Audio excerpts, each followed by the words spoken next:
Escuchen esto, un pasajero sin experiencia aterrizó un avión privado en el aeropuerto internacional de Palm Beach, en la Florida.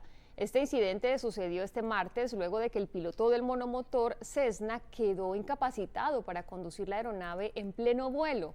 Uno de los dos pasajeros se comunicó con la torre de control para dar parte de la emergencia. Fue entonces cuando el controlador guió al improvisado piloto para que tomara los mandos y llevara la aeronave a tierra de forma segura. Este fue un fragmento del intercambio. I've got a serious situation here. My pilot has gone incoherent. I have no idea how to fly the airplane, but I'm in training in 9100. 333 Lima Delta, Roger. What's your position? I have no idea. I can see the coast of Florida in front of me, and I have no idea. What was the situation with the pilot? He is incoherent. He is out. 3 Lima Delta, Roger. Try to hold the wings level and see if you can start descending for me. Push forward on the controls and descend at a very slow rate. Bueno, se cree que el piloto sufrió algún tipo de condición médica, pero no está claro aún qué pudo haberle sucedido. La Administración Federal de Aviación manifestó en un comunicado que investiga lo que ocurrió. Morgan, the air traffic controller who helped that passenger land the plane safely. Captain Morgan, it is amazing to have you here and have this outcome of this story. Can you just tell us what happened here? Just walk us through it. So I was on break and I got a page, hey, come to the TRACON immediately. So I was like, oh, that's not a good situation. So I rush over there, I walk in and the room is really busy and it's just a really dark room with the radar scopes. And they're like, hey, this pilot's incapacitated. The passengers are flying the plane. They have no flying experience. So I said, oh boy. So I walked over to the radar scope and they're just like, here's the frequency he's on. And it was emergency radio. So it's kind of a weird situation for us.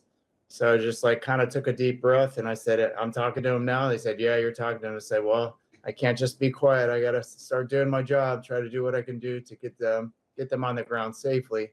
So I have experience as a flight instructor. So that really helped me to kick in to kind of explain to him what to do. So I said, well, let's bring him to the biggest airport. And so I just started kind of vectoring him towards to kind of parallel the shoreline and just told him to make shallow turns, slow descents. And I just brought him into Palm Beach International because we have the biggest runway around there. And I just tried to give him a nice stable approach.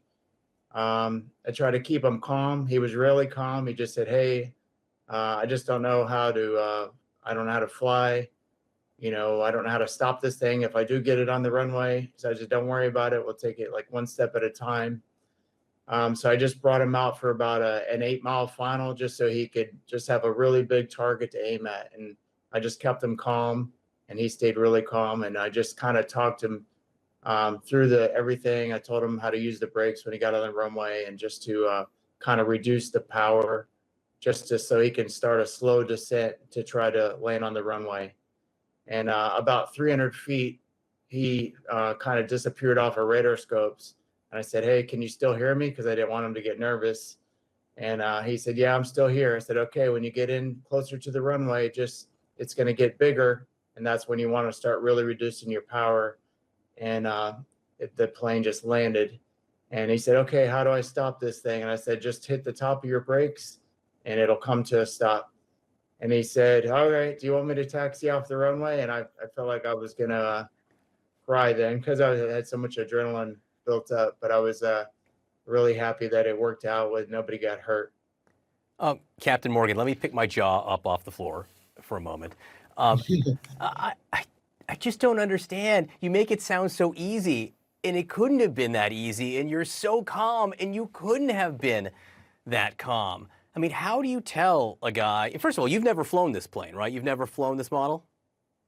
No, I've flown something similar, but not a Caravan. It was a Kodiak.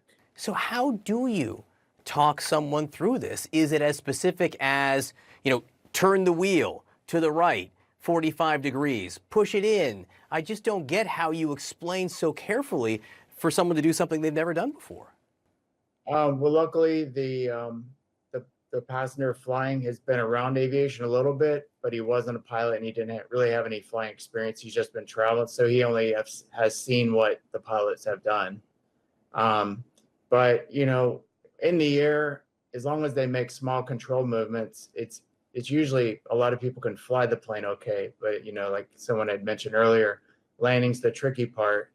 And he had a little balance on a landing, but you couldn't ask for anything better because we had really bad winds. But just since he was a calm person and I'm kind of a calm person, we were kind of able to work together as a team. And I had a lot of my coworkers and other facilities also participated to keep everybody calm and get him to a big runway, basically a big target he could land. I knew that if we could get him close enough to the runway and have the power back on the plane, that he'd be successful one way or another. They'd be okay. So you got to meet him, right? What did you talk to him about? I did get to meet him. So he came over after he cleared everything up because they had to clear customs. And he just gave me a big hug and he's like, "Thank you so much." And I said, "Man, I'm just glad that you're okay." And it was an emotional moment. And he said that he just wanted to get home to his pregnant wife. And that felt even better because I knew, okay, well, you know, he's got a family and everybody's counting on him to be there. But he was very thankful, and my whole facility was really happy. You know, they counted me as the hero, but in my eyes, he was the hero. But I was just doing my job. You know, I have a little bit extra training with flying, but it all just kind of came together that day. I've had a lot of people give me instruction in the past and kind of lead me the right way, and it all kind of just came together.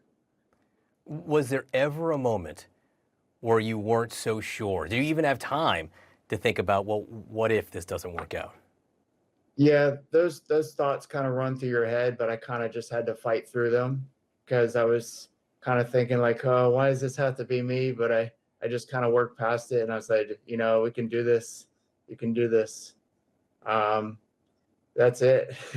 I just had to keep pep talking myself in my head. Real quick before we let you go, you've now seen video of the landing. On a scale of 1 to 10, you would give it what? Oh, he definitely gets a 10 in my book. It was pretty good. I mean, you wouldn't have known. Yeah. Captain Morgan, thank you so much. I think it's just a testament to the teamwork that you two had, but what a beautiful outcome. Thanks for sharing it with us.